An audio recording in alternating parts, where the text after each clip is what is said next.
Hi, everyone. Jeff Koppel, realtor and general contractor.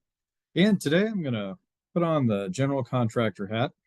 Had one of my viewers ask me a question, and so I thought I'd go ahead and put together a video. The question that I was asked was, how come the area over a garage isn't insulated? Well, I'll give you the long and the short explanation of it here. Well, number one, areas of a home that are going to be conditioned, in other words, areas that are going to be heated and cooled, need to be insulated. Typically, a garage area, if it doesn't have any living space above it, is not going to be insulated. So there won't be any insulation on the, between the ceiling joists and roof rafters or any areas like that. Now, if it does have living space above a garage, there will be insulation in the ceiling joists, between the ceiling joists of the garage. But in addition to that, there will also be a vapor barrier. There'll be a vapor barrier underneath the insulation so that no fumes from the garage can go up into the living area that's above the garage.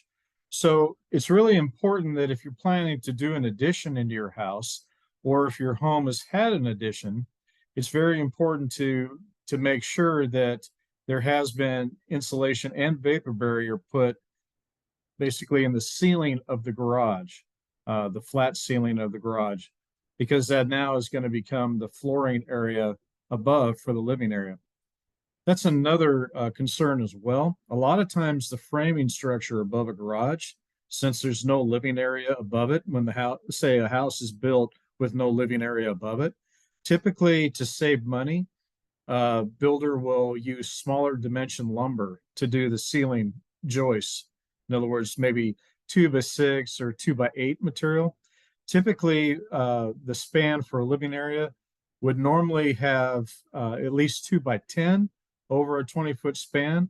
More than likely, it'll have 2x12 for combination ceiling, garage ceiling joists, and floor joists for the living space above it.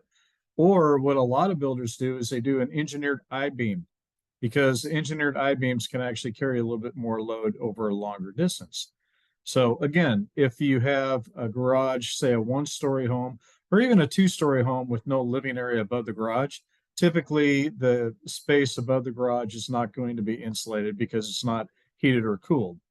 So again, if you're going to have a living area installed later, then the considerations you need to think of is number one, vapor barrier underneath the drywall.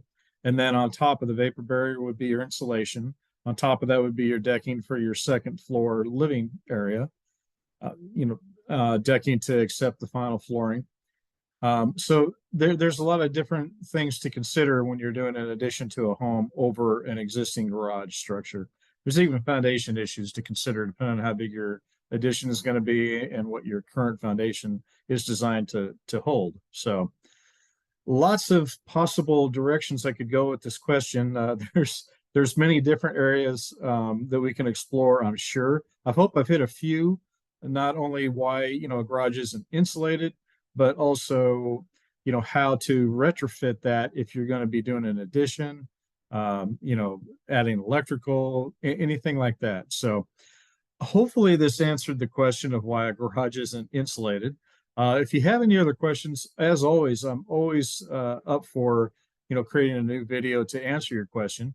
And you can send your suggestions to jeffkoppel@gmail.com.